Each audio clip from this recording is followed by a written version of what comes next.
No Saber Direito desta semana, a gente fala sobre contratos, teoria geral, contratos em espécie, divórcio, pensão, partilha de bens e muito mais. As aulas são com o professor Flávio Grutti. Olá, eu sou o professor Flávio Grutti e agora nós vamos dar início à nossa aula número 4, hoje com um tema muito interessante e muito usual na vida de todos vocês. Alimentos, como requerer os alimentos. De saída, nós temos que ter em mente o seguinte: alimentos não são apenas nutrientes. Alimentos, segundo o artigo 6º da Constituição Federal, tem que ter aquele sentido amplo, que nós chamamos de sentido lato sensu. Portanto, nós temos que incluir nessa conta dos alimentos os nutrientes, a educação, a saúde, o lazer, o vestuário, enfim, tudo que o indivíduo precisa para crescer de maneira saudável. Especificamente, em relação às crianças e aos adolescentes, nós precisamos colocar nessa conta aquilo que é necessário para o seu correto desenvolvimento físico, psíquico, social. Portanto, não adianta quem for demandado para pagar alimentos colocar na conta apenas aqueles nutrientes que, eventualmente, o bebê ou a criança precisa para viver, para ser nutrido. É muito mais do que isso. Bom, fincadas essas premissas iniciais, nós precisamos também analisar como que os alimentos são fixados. E nesse objetivo, nós levamos em consideração um trinômio. Esse trinômio é composto pela necessidade de quem vai receber os alimentos, a possibilidade de quem vai pagar esses alimentos e um terceiro elemento que é a razoabilidade e a proporcionalidade. De forma que o primeiro passo é você estabelecer, se for você que vai pedir alimentos para o seu filho, por exemplo, você fazer uma planilha e nessa planilha inserir todos aqueles custos diretos e indiretos que você gasta com essa criança no dia a dia. Vai colocar os alimentos, vai colocar a educação, a babá, a fralda, vai colocar o vestuário, enfim, tudo que precisa para viver. Num segundo momento, você tem que tentar delinear quanto que aquele que vai pagar os alimentos, ou seja, a possibilidade de quem vai pagá-los, ganha efetivamente. E aí você tem ou a indicação do contra-cheque, ou se essa pessoa não tiver contra-cheque, terá que fazer um demonstrativo da expectativa ou da estimativa desses ganhos. E é claro, nós também temos que levar em consideração a proporcionalidade. Como assim? Se o pai e a mãe oferem rendimentos mensais, ambos terão que contribuir na medida das suas possibilidades. A regra é muito básica. Quem ganha mais, paga mais. Quem ganha menos, paga menos. Não é uma tarefa fácil fechar esse trinômio, fechar essa equação, mas é fundamental para o êxito de qualquer ação na qual sejam requeridos alimentos, tanto os alimentos dos cônjuges entre si, quanto aqueles alimentos devidos pelos ascendentes aos descendentes. Feito isso, nós também temos que levar em consideração também que os alimentos são considerados cíveis ou civis ou côngruos, como a doutrina chama. São justamente aqueles alimentos em sentido lato, que eu falei no início do nosso encontro. E nós também temos os alimentos chamados naturais. Os alimentos naturais são aqueles estritamente necessários para a sobrevivência. São aqueles referentes ao mínimo existencial. Mas eu repito que aqui no direito brasileiro nós devemos considerar os alimentos em sentido lato. Interessante também que quando a criança deixa esta fase e atinge a adolescência, a jurisprudência e a doutrina já consideram um aumento por presunção de gastos. Normalmente, você vem pagando aquela pensão alimentícia enquanto a criança está com 7, 8, 9, 10, 11 anos. Quando chega aos 12 anos, que juridicamente é o início da adolescência, já existe uma presunção de que esses gastos serão maiores para a mantença daquele que recebe os alimentos. Isso é muito bom que se tenha em voga. Bom, dito isso, outro ponto muito importante, como pagar os alimentos? Olha, os alimentos eles podem ser pagos em pecúnia, dinheiro, podem ser pagos in natura. O que seria in natura? Qualquer benefício que você proporcione diretamente para aquele que recebe alimentos. Como assim? Se você paga a faculdade, se você paga a creche, se você paga a babá para o seu filho, se você paga o plano de saúde, a academia, o curso de inglês, isso significa alimentos in natura. Em pecúnia é em dinheiro. Então, por exemplo, se um pai vai pagar alimentos para o filho, ele pode pagar os alimentos apenas em pecúnia, e aqui eu estou levando em consideração uma situação hipotética na qual houve a separação do casal, o homem saiu de casa e a mulher permaneceu com a guarda compartilhada e o filho morando com a mulher, portanto, o lar de referência materno, e nessa situação, este pai que deixou o lar, ele pode pagar tudo em pecúnia ou ele pode misturar parte em pecúnia, parte in natura. O que a jurisprudência não tem admitido é que os alimentos sejam pagos completamente in natura. Isso não tem sido aceito. A preferência é que os alimentos sejam pagos integralmente em pecúnia, mas nada impede, repito, que sejam misturados, um pouco em pecúnia, um pouco in natura. É recomendável fazer assim, principalmente quando o cônjuge o ex-cônjuge, na verdade, aquele que vai gerir os recursos da pensão alimentícia, historicamente não tenha uma regularidade no controle das finanças, porque aí o dinheiro que você está pagando em benefício do seu filho pode ser mal aplicado. Então fica a dica, se a mãe que vai gerenciar ou o pai que vai gerenciar, o exemplo serve para ambos os lados, não tiver um histórico de controle financeiro, não é muito interessante que ela receba tudo em pecúnia, porque o desvio do dinheiro pode ser alguma coisa já previsível. E aí dá uma misturada, um pouco in natura, um pouco mais in natura e a parte menor em dinheiro, certo? Por outro lado, nós também temos que delinear o que são os alimentos provisórios e os alimentos provisionais. Olha, todas as vezes que já tivermos uma relação jurídica pré-constituída, nós pedimos os alimentos provisórios. Quando nós não tivermos uma relação jurídica pré-constituída, nós pedimos os alimentos provisionais. Flávio, eu não entendi. Como assim? Explico. Se, por exemplo, eu sou casado e me divorcio da minha esposa, entre mim e ela já existe uma relação jurídica pré-estabelecida. Qual é? O casamento. Eu já aparelho, já instruo a inicial com a certidão de casamento.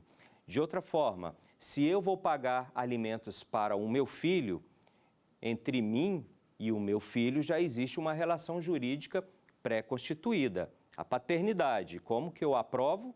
Eu aprovo com a juntada aos autos da certidão de nascimento. Por outro lado, suponhamos que um filho vá mover uma ação em desfavor do suposto pai de investigação de paternidade. Note-se, aí ainda não existe a relação jurídica pré-estabelecida. Por quê? Porque essa paternidade, ela é possível, mas ela ainda vai ser comprovada. Em situações como tais, você pede os alimentos provisionais, que são aqueles necessários para a criança sobreviver até que se obtenha a tutela definitiva do judiciário, ou até que se obtenha, dizendo de outra forma, a sentença que julgue procedente o pedido e reconheça a paternidade. De igual modo, suponhamos aquela mulher que separou do companheiro em união estável e que não fizeram um contrato prévio escrito, semelhante ao pacto antinupcial. Se essa relação chegar ao fim e a mulher for vindicar no sentido de reclamar alimentos para o ex-companheiro, ainda não existe uma relação jurídica pré-estabelecida. E aí, numa situação como essa, ela pedirá alimentos provisionais, ou seja, aqueles necessários para ela sobreviver até que venha a sentença confirmando ou não a existência daquela união estável. Nós somos técnicos, somos juristas e é interessante a utilização dos termos técnicos jurídicos corretos. Além disso, nós temos outras classificações. Temos os alimentos definitivos e temos os alimentos temporários. Eu ouço muitas pessoas dizerem que a sentença que fixa alimentos não transita em julgado nunca. Transitar em julgado significa a expiração de prazos para qualquer recurso. Uma sentença transitada em julgado significa que ela não está mais sujeita a recurso, ou seja, ela vai surtir os seus efeitos. Muito bem, uma sentença que fixa alimentos, ela transita em julgado sim. Agora, o direito, o pano de fundo desse direito, ou seja, a percepção de alimentos é que não é imutável ao longo do tempo. Se alguém mereceu uma sentença de fixação de alimentos e vem recebendo esses alimentos há 2, 3, 4 anos, tudo bem. Agora, se as condições de necessidade dessa pessoa forem alteradas ao longo do tempo, essa sentença ela pode ser revista. Não a sentença, melhor esclarecendo, mas o quantum, o valor da pensão alimentícia pode ser revisto. Todas as vezes que tivermos uma alteração daquele trinômio, possibilidade de quem vai pagar, necessidade de quem vai receber e aquela equação da razoabilidade e da proporcionalidade, você pode ingressar em juízo e pedir uma revisional de alimentos. Não que isso configure que aquela sentença anterior não transitou em julgado. Transitou em julgado, mas os alimentos obedecem ao princípio da atualidade. Havendo alteração, nós podemos buscar a revisão dos alimentos. Esses são os alimentos chamados de definitivos. E nós também temos os alimentos temporários. Os alimentos temporários são aqueles devidos entre ex-cônjuges ou entre ex-companheiros em união estável. Hoje existe um posicionamento muito claro, sedimentado, no sentido de que o direito à percepção de alimentos entre ex-cônjuges não é perene, não é definitivo, não é até o fim da vida. É pelo tempo necessário para que o ex-cônjuge ingresse no mercado de trabalho ou reingresse no mercado de trabalho. Hipoteticamente, suponhamos uma situação que a mulher sempre dependeu financeiramente do marido. Quando eles atingiram 40, 45 anos, houve a separação e essa mulher não tem nenhuma capacitação técnica, ou seja, fica muito difícil para ela ingressar no mercado de trabalho. Ainda assim, o juiz vai fixar um tempo por volta de 2 anos, 3 anos, para que ela se capacite e regresse ou ingresse no mercado de trabalho. E mais, suponhamos que essa ex-mulher ou essa ex-companheira seja capacitada do ponto de vista técnico.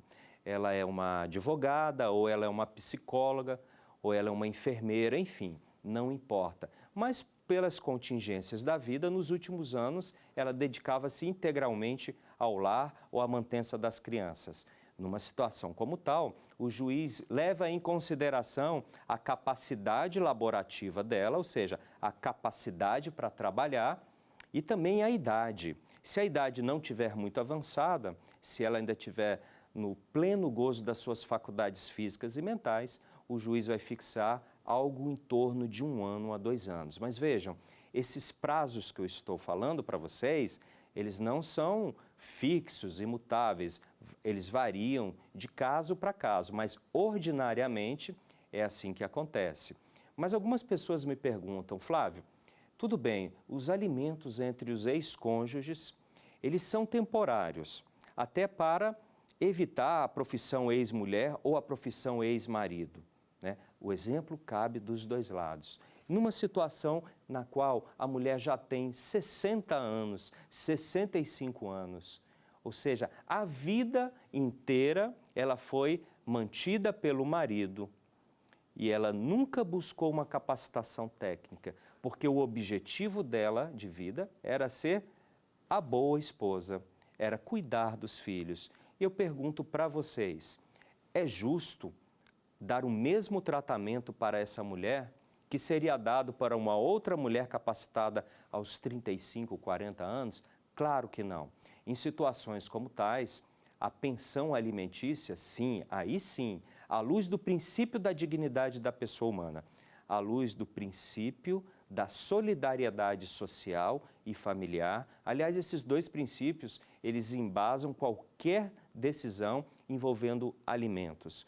Nesses casos, por exceção, a pensão alimentícia, ela é até o fim da vida daquela que vai receber, porque seria uma maldade, uma crueldade, seria induzir a miserabilidade uma mulher que nunca trabalhou tentar ingressar no mercado de trabalho aos 60 a 65 anos. É possível? É possível, mas é improvável. Portanto, a doutrina, a jurisprudência, o Estado tutela situações como tais, certo? Esses são os alimentos temporários. Além disso, nós temos os alimentos compensatórios. Muitas pessoas me perguntam, Flávio, o que são os alimentos compensatórios? Os alimentos compensatórios, eles não constam do Código Civil e também não constam da Lei Especial de Alimentos, a 5478. Os compensatórios decorrem de criação doutrinária e abraçada pela jurisprudência dos nossos tribunais. Os alimentos compensatórios têm um outro viés, eles são de natureza indenizatória. Qual é a diferença disso, Flávio? Eu não entendi. Imagine aquela situação na qual um homem e uma mulher são casados pelo regime de separação absoluta ou convencional. Durante toda a vida marital, este homem foi o produtor de riquezas. Ele que saía para trabalhar, ele que tocava a empresa e a mulher dedicava-se ao lar e às crianças. Quase tudo ou tudo em nome dele. Não havia nada em nome da mulher. Portanto, chegou o momento da separação desse casal. Não havia bens a partilhar. Por quê? Porque o regime era de separação absoluta ou convencional e o homem, espertamente, sempre colocou todos os bens que foram adquiridos nesses 10, 20, 30 anos em seu nome. Chegou uma situação, portanto, que a mulher ficou sem nenhum patrimônio e já com idade avançada. Para isso servem os alimentos compensatórios, repito, de viés indenizatório. O STJ já pacificou o seguinte entendimento: se a mulher não tiver direito à partilha, ou seja, em face à inexistência de bens a partilhar, a mulher ou o homem, conforme o caso, faz jus à percepção destes alimentos compensatórios como uma forma de fazer um reequilíbrio econômico-financeiro na sua vida para manter o seu padrão de vida. Veja, os alimentos compensatórios não são aqueles alimentos civis ou côngruos do artigo 6º da Constituição Federal.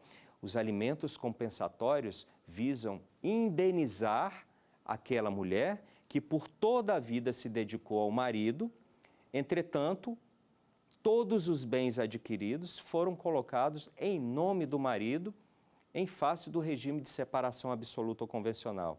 É justo que ela tenha uma queda tão abrupta do padrão de vida, do padrão social, porque despencaria. Aí que entram os alimentos compensatórios. Com esse viés, indenizar e restaurar o reequilíbrio econômico-financeiro e o padrão social da mulher. Entretanto, os alimentos compensatórios, eles não são pagos mês a mês até o final da vida. Os alimentos compensatórios, eles são pagos integralmente de uma vez só, ou em parcelamento em 12 meses, em 24 meses, conforme o caso. Porque se nós estabelecêssemos os alimentos compensatórios mês a mês até o final da vida, ficaria desnaturada a sua própria natureza, porque aí teria um viés de alimentos civis ou côngruos. Portanto, é algo que surgiu da doutrina, na jurisprudência, e ainda está em evolução, e a fixação, o arbitramento do valor indenizatório não é tarefa fácil. Há que se fazer um resgate do padrão de vida do casal. Por exemplo, aquele casal morava muito bem, aquele casal tinha vida social ativa, aquele casal andava com bons carros, aquele casal viajava ao exterior com frequência. Enfim, todo esse resgate tem que ser mostrado ao juiz e para provar o seguinte: olha, com o fim dessa relação, eu não fiquei com nada. E também o meu padrão social vai ter um declínio abrupto. Aí está, portanto, a razão dos alimentos compensatórios, que tem viés indenizatório. E mais, os alimentos compensatórios, se não forem pagos, não gera prisão do devedor. Nós vamos ver daqui a pouco as hipóteses que geram a prisão, mas os alimentos compensatórios não geram. Muito bem. Alimentos entre ex-cônjuges. Nós já falamos que eles são temporários. É importante que na ação de divórcio, se um cônjuge dispensar o alimento em relação ao outro, que isso fique consignado. Como assim? Quando nós fazemos uma ação de alimentos ou uma ação de divórcio que também contemple os alimentos, é importante que tenha aquela cláusula. Os cônjuges dispensam a percepção de alimentos entre si, ou reciprocamente. Por quê? Depois do divórcio, fica quase impossível que a mulher ou o homem divorciado volte a receber alimentos do ex-marido ou da ex-esposa. Repetindo, fixado o divórcio, fica quase impossível, perto de 100% que eu estou falando, que a ex-mulher ou o ex-marido tenha direito à percepção de alimentos, desde que, na cláusula do divórcio ou na cláusula da ação de alimentos, tenha ficado especificado a dispensa recíproca à percepção ao recebimento de alimentos, uma vez que cada um deles dispõe de recursos financeiros suficientes para a própria subsistência.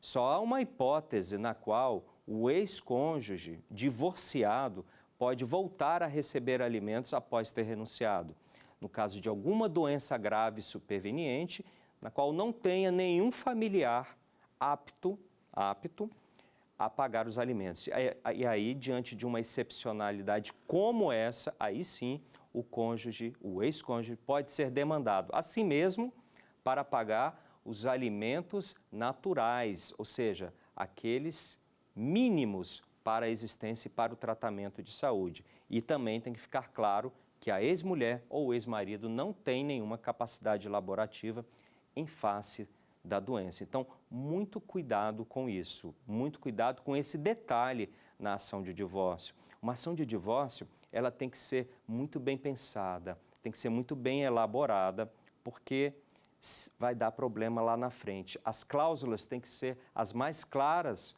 possíveis, não pode dar margem à dupla interpretação. Fica essa dica. Bom, seguindo, nós temos agora um outro tema interessante, que é a questão dos alimentos e a maioridade civil. Também uma pergunta muito corriqueira e que, para ilustrar essa situação, eu posso dar o seguinte exemplo. O pai vem pagando alimentos para o filho. O filho atingiu 18 anos de idade. Atingidos os 18 anos de idade, o direito à percepção de alimentos, ou melhor, a obrigação do pai de pagar alimentos cessa automaticamente ou é necessária alguma providência judicial? A resposta é: cuidado! Se o seu filho atingiu 18 anos de idade, é obrigatório que você, pai, que paga alimentos para o seu filho, ajuize uma ação de exoneração de alimentos. Por quê? Porque o seu filho vai ter que se defender, você vai ter que conceder o contraditório e a ampla defesa. E pode ser que o seu filho ainda necessite de alimentos. Portanto, não é automático. Olha, até os 18 anos, nós pagamos alimentos aos nossos filhos decorrente do poder familiar. O poder familiar é o antigo pátrio poder. Quando o filho atinge 18 anos, sai de cena o poder familiar, sai de cena o antigo pátrio poder, é a mesma coisa, e entra a obrigação de você pagar alimentos decorrente do princípio da solidariedade familiar e do princípio da dignidade da pessoa humana. Lembra que eu falei isso no início? Então, fiquem atentos, tem que ter uma ação de exoneração de alimentos.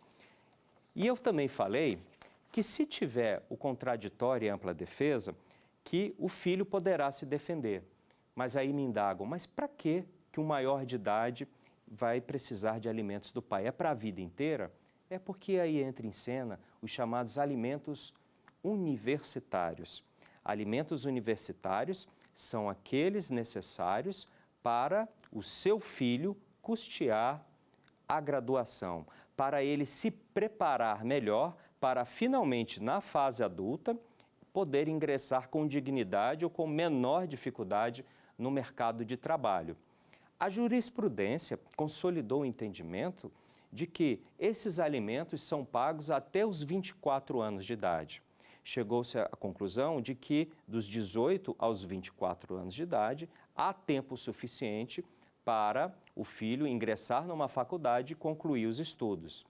Mas nós temos algumas nuances em relação aos ditos alimentos universitários. Vamos supor aquela situação na qual o filho, no primeiro momento, ingressou num curso de pedagogia. Ele ficou por 2 anos. Depois enjoou de pedagogia, foi fazer administração. Ficou mais 2 anos. Depois enjoou de administração e resolveu fazer direito. Ficou mais 2 anos. Depois enjoou do curso de direito e resolveu fazer um curso de história. Ficou mais 2 anos. E aí ele vai procrastinando. Na verdade, numa situação como essa, o filho não quer se preparar para ingressar no mercado de trabalho. O filho, eventualmente, pode estar pretendendo apenas manter indefinidamente a obrigação alimentar.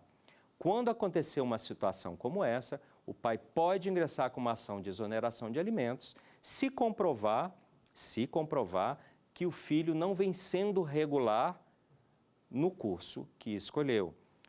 Também é possível o pai exonerar-se dos alimentos universitários quando o filho, no curso da faculdade, arrumar um emprego ou arrumar um estágio remunerado que, de alguma forma, permita reduzir o custo da pensão. Os alimentos universitários, eles não são imutáveis, certo? Olha, outro ponto muito importante, os alimentos universitários não são devidos para cursos de pós-graduação, mestrado, doutorado. Eles são devidos para cursos de graduação. Existem precedentes que já aceitam que os alimentos sejam pagos quando o seu filho estiver cursando um curso técnico profissionalizante. Não é a regra, são precedentes que existem. Outro ponto, se o seu filho começou a faltar demais, se o desempenho é pífio, se o desempenho revela total negligência com os estudos, numa situação como tal, o pai pode obter, fica melhor, né? Pode obter o histórico escolar da criança ou do adulto, né? Já deixou de ser criança, e mover uma ação de exoneração de alimentos, se provar esse desempenho insatisfatório, certo? Vamos seguir aqui com outro ponto muito importante, os alimentos avoengos. Gente, esse assunto alimentos, ele é tão vasto, nós precisaríamos de tanto tempo, são tantas nuances. Esses alimentos avoengos, eles ainda são mal compreendidos. Bom, avoengos vem da relação avô e neto, avós e netos, certo? Os avós têm obrigação de prestar alimentos aos netos? Tem, mas depende, não é assim automático, depende de um requisito, ou seja, que o pai não tenha condições de pagar alimentos ao filho ou não tenha condições de pagar os alimentos no valor que o filho necessita. Exemplifico, trata-se de um caráter subsidiário e complementar. Imaginemos aquela situação que determinado menor de idade, determinada criança, precise de alimentos no valor de R$2.000. Houve a separação dos genitores, essa criança ficou com a mãe e essa mãe ajuizou uma ação de alimentos em face do genitor, do ex-marido, em benefício do filho. E demonstrou naquele critério de capacidade, possibilidade, razoabilidade e proporcionalidade que o filho necessita sim, especificamente no ponto necessidade de R$2.000 mensais. O filho precisa disso. Agora vamos ver se o pai pode pagar. Se o pai puder pagar os R$2.000, está solucionado. Se o pai não puder pagar nada, ou se o pai puder pagar apenas R$1.000, o que vai acontecer? Essa mãe poderá, numa relação de subsidiariedade e também de caráter complementar, demandar os avós. Se o pai não pode pagar 2, os avós serão demandados para pagar 2. Se o pai só pode pagar R$1.000, os avós poderão ser demandados para pagar mais R$1.000, até completar os R$2.000 mensais. Esse é o ponto fundamental da relação de avoengos, dos alimentos avoengos, aquela relação direta entre avós e netos. Mas vejam, antes de demandar, antes de acionar os avós, a jurisprudência já consolidou o entendimento de que você tem que esgotar as tentativas com o pai. Dito de outra forma, de repente você sabe que o seu ex-marido não tem recursos, mas você não pode ir diretamente em cima dos avós.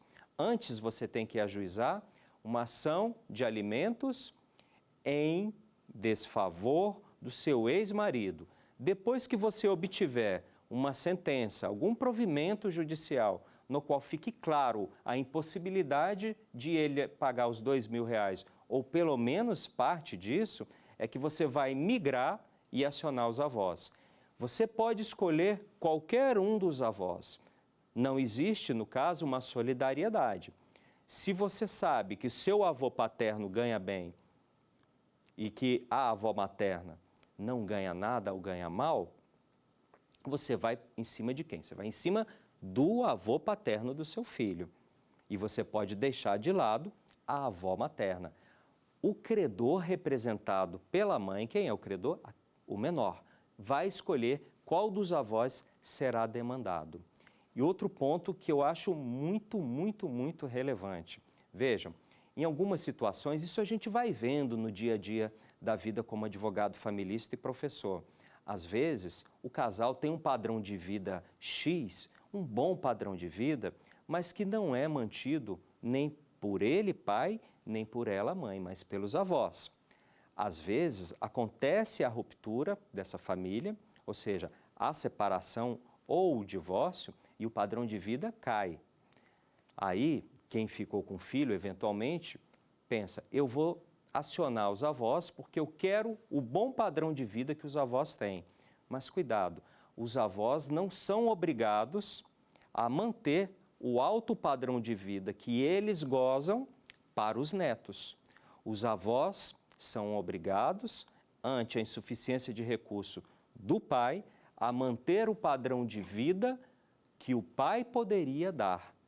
Dito de outra forma, se você vive numa família com um padrão de vida bem alto e que essa família é mantida, na verdade, pelo sogro, pela sogra, cuidado, no fim da relação, o padrão de vida do ex-cônjuge poderá cair, assim como do filho, porque os avós podem ser demandados? Podem, pela relação de avoengos, mas eles são obrigados a manter o padrão de vida que o pai ou a mãe poderiam dar. não o padrão de vida que eles vivem. Então tem que pensar muito bem antes de qualquer medida, certo?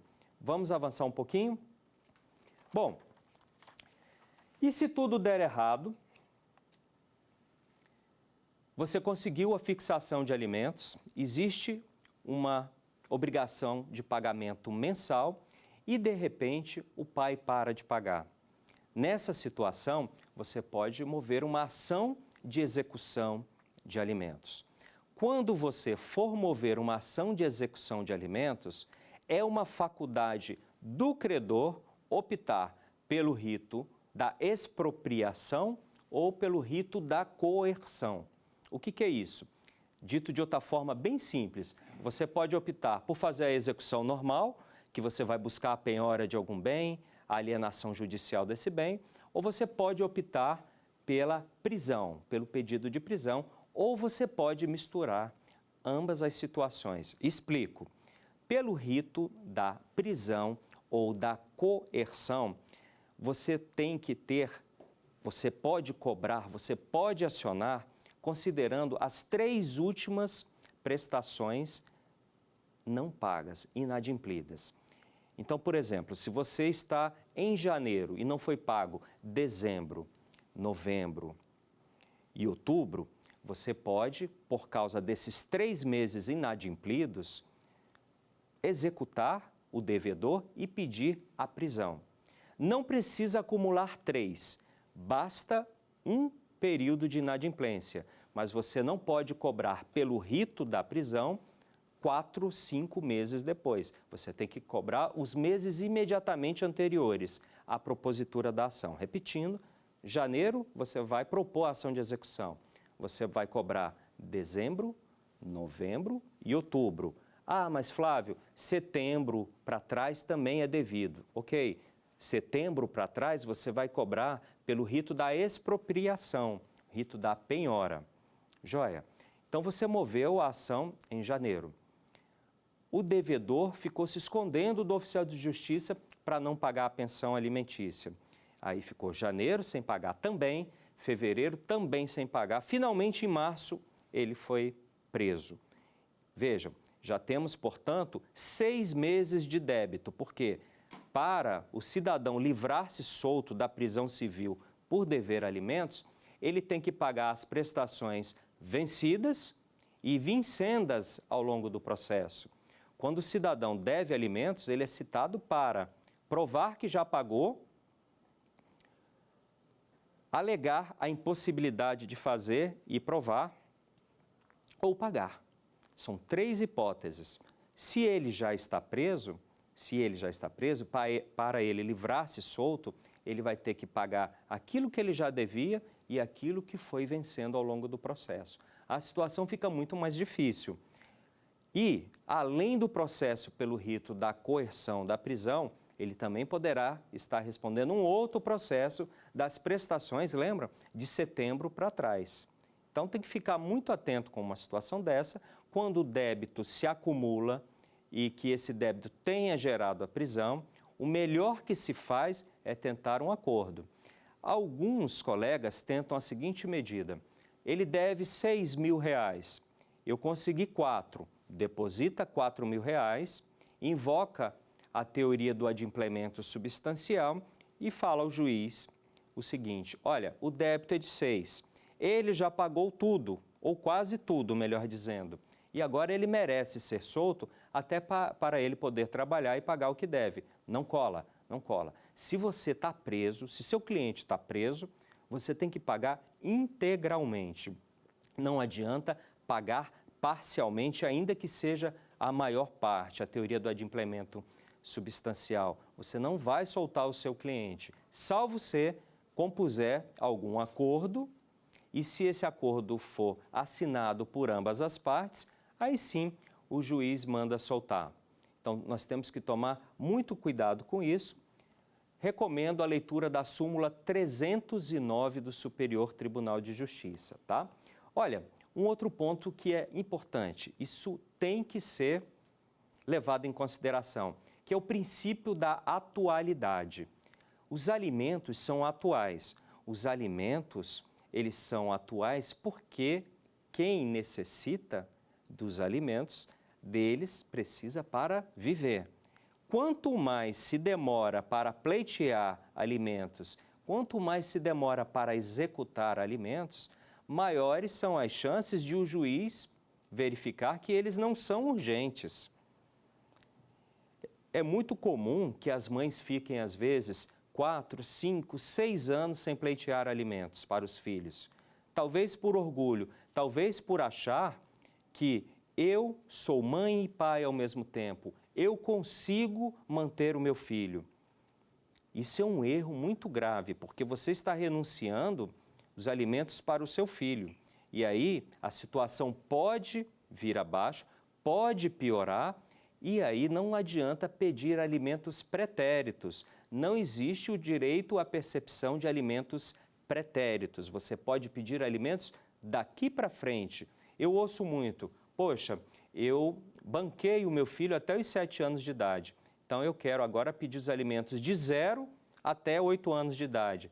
É impossível, não tem jeito de fazer isso. Mães, não demorem a pleitear alimentos e impor essa responsabilidade aos pais. Isso tem que ser feito rápido. E se você demora e perde o caráter da atualidade, é muito difícil você conseguir a coerção, a pena de prisão pelos 3 meses, certo?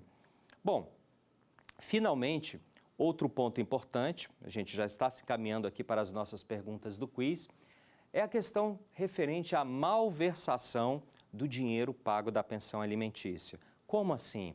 Imagine aquela situação que um pai paga para o filho R$ 2.000 mensais, que são depositados na conta corrente da mãe.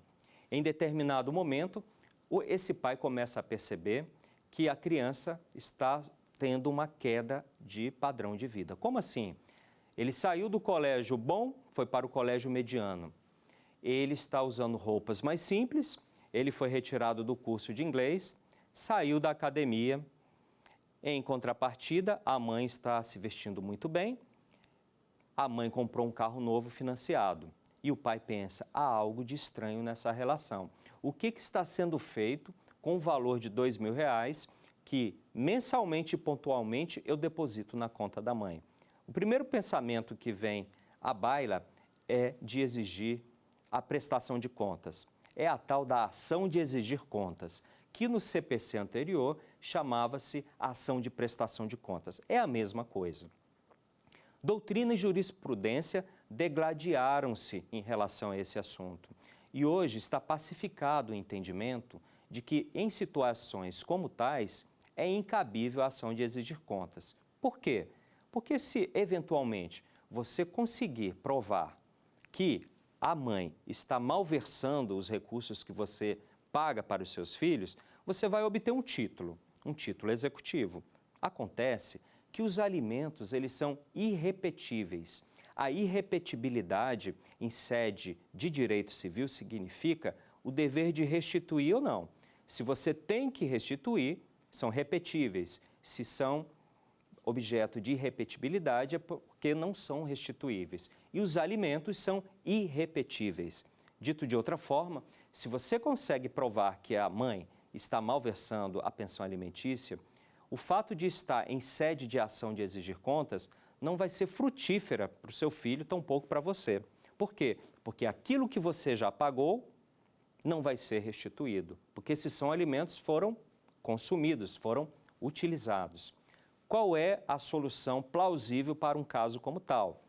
Bom, eu gosto muito de notificar a esposa ou o marido que recebe. Faço uma notificação pedindo algum esclarecimento. Essa notificação, ela não tem valor, em princípio, judicial. É uma notificação extrajudicial. Pelo menos você tira aquela mãe que recebe da zona de conforto. Ela vai saber que você, pai, está atento que algo está errado. Muito bem. Se as coisas não melhorarem, você pode pleitear uma ação de reversão de guarda. Por exemplo, se essa mãe tem a guarda unilateral, você pode pedir que a guarda do seu filho possa ser unilateral para si. Hipótese na qual você não vai mais precisar pagar alimentos para a mãe. Outro ponto, se esse filho está em guarda compartilhada e o lar de referência é o da mãe, você pode pleitear uma revisão para que, doravante, o lar de referência seja o seu. Ou seja, nós temos, portanto, duas providências para tentar solucionar esse caso até agora. A notificação extrajudicial, que funciona, intimida, tira da zona de conforto. Você tem a hipótese de reversão de guarda ou a reversão do lar de referência em guarda compartilhada. E você também tem uma outra opção que acho que pode ser a mais eficiente, caso você não queira a guarda ou mudar o lar de referência. Você pode ingressar com uma ação revisional de alimentos, de forma que aqueles alimentos que eram pagos integralmente em pecúnia, em dinheiro, doravante serão pagos em pecúnia e in natura. Exemplifico, você pagava R$2.000 que eram dados todo mês para a mulher. E aí o que você vai fazer agora? Juiz, não pode ser mais assim, porque há indícios de malversação dos recursos. Vamos fazer da seguinte forma doravante. Ao invés de eu pagar R$2.000, eu vou pagar R$1.500 in natura, ou seja, eu vou assumir a prestação e vou pagar os respectivos boletos diretamente da escola, do inglês e da academia. E vou depositar na conta corrente da mãe apenas R$500. Resolve a situação. Você diminui o aporte de recurso e resolve a vida do seu filho. Eu sempre recomendo que sejam adotadas atitudes como tais. E, se ainda assim não resolver, resta realmente a revisão da guarda. O que é preciso ficar claro é a atenção integral no padrão de vida da criança. Outro ponto que eu acho também muito importante, quando ocorre o evento divórcio, diminui o poder aquisitivo de toda a família. O pai, normalmente, quando sai, poderia ser a mãe, repito, o pai normalmente quando sai precisa locar um outro espaço para viver. Ele não pode ser compelido a pagar alimentos muito altos porque ele precisa assumir novas obrigações financeiras. Ou seja, o pai não pode, não deve ser colocado numa situação de miserabilidade. Você não pode exigir que o pai viva apenas com o mínimo existencial. Há de se ter uma adequação geral do padrão de vida tanto do pai, quanto da mãe, quanto dos filhos. Tem que haver, portanto, harmonia. Não pode se impor a miserabilidade ao pai. E se você perdeu o emprego? Automaticamente você está desobrigado do pagamento de pensão alimentícia? Não. Até se você perdeu o emprego, você tem que ingressar com uma ação de exoneração de alimentos, porque senão você, além de ficar desempregado, você vai ser presidiário. A inércia não tem espaço em ação de alimentos. E por fim, antes de chamarmos o quiz, sabe aquela situação que você paga por mês R$2.000, mas naquele mês especificamente você comprou roupas para o seu filho, você comprou tênis, você gastou R$1.500 naquele mês. E aí alguns pais pensam assim, bom, eu gastei R$1.500, então ao invés de depositar R$2.000, eu vou depositar apenas R$500. Eu vou fazer uma compensação automática. Não pode. Essas compensações automáticas não têm espaço em ação de alimentos. Se você quiser fazer alguma compensação, tem que ser judicial. Você corre o risco de pagar R$1.500, foi um bom investimento para o seu filho, claro, mas você não fica desobrigado de pagar os R$2.000 de pensão, aquelas R$2.000 que são habituais, ok? Bom, é um assunto muito vasto, é um assunto muito interessante, que faz parte do nosso dia a dia. E agora nós vamos passar para as perguntas do quiz.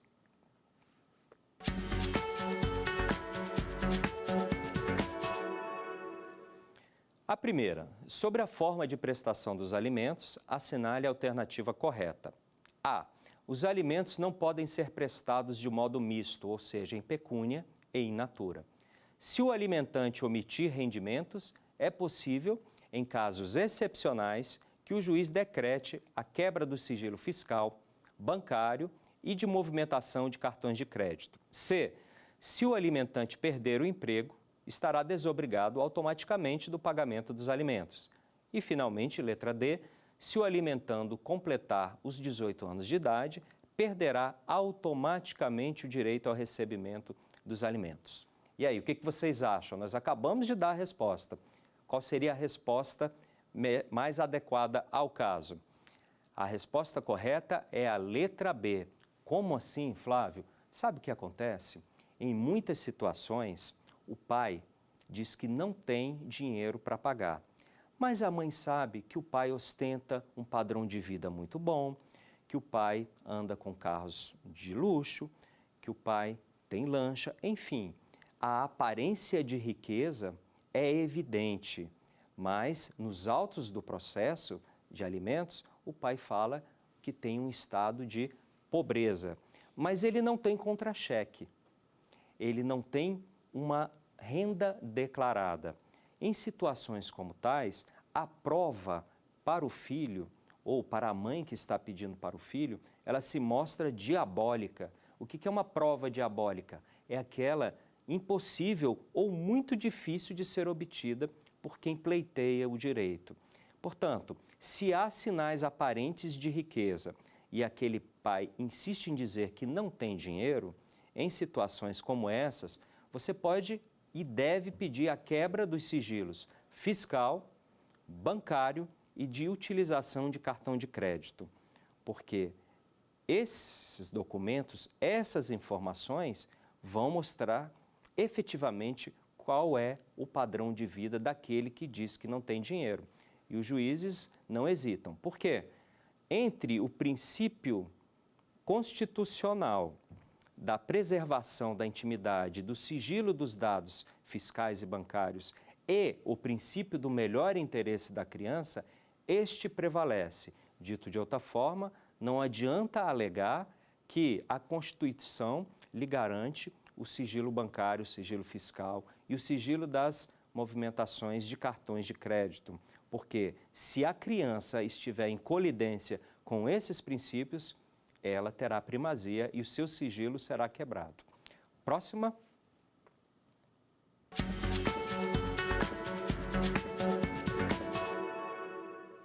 Ainda sobre os alimentos, assinale a alternativa correta. É possível que o filho maior de idade receba alimentos do genitor se estiver matriculado em cursos de pós-graduação e frequentando as aulas regularmente?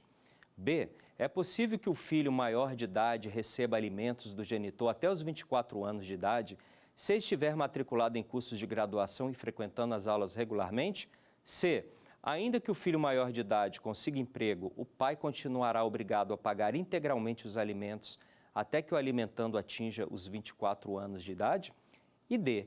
O pai estará desobrigado automaticamente da obrigação alimentar quando o filho completar 24 anos, não se admitindo pequenas prorrogações. Bom, como eu disse, a resposta correta é a letra B. Até os 24 anos de idade, será possível que esse filho receba do pai os alimentos para pagar o seu curso de graduação.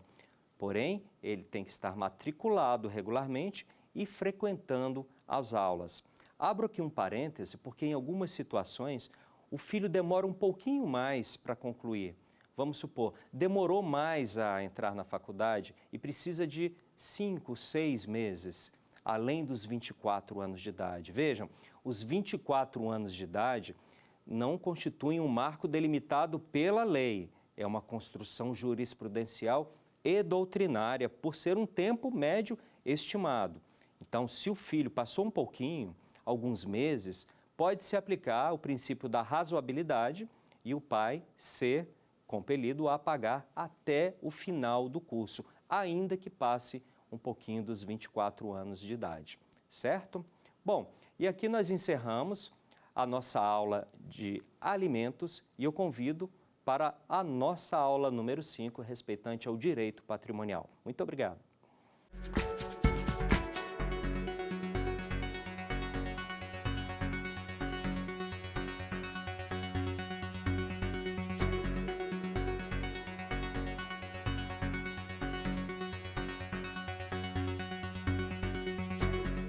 dar uma sugestão de tema para os cursos do Saber Direito? É só mandar um e-mail para a gente, saberdireito@stf.jus.br. Ou então, entre em contato pelo nosso WhatsApp. O número é este que aparece na sua tela. Você também pode estudar pela internet. Acesse tvjustiça.jus.br. Reveja ainda as aulas no nosso canal do YouTube, TV Justiça Oficial.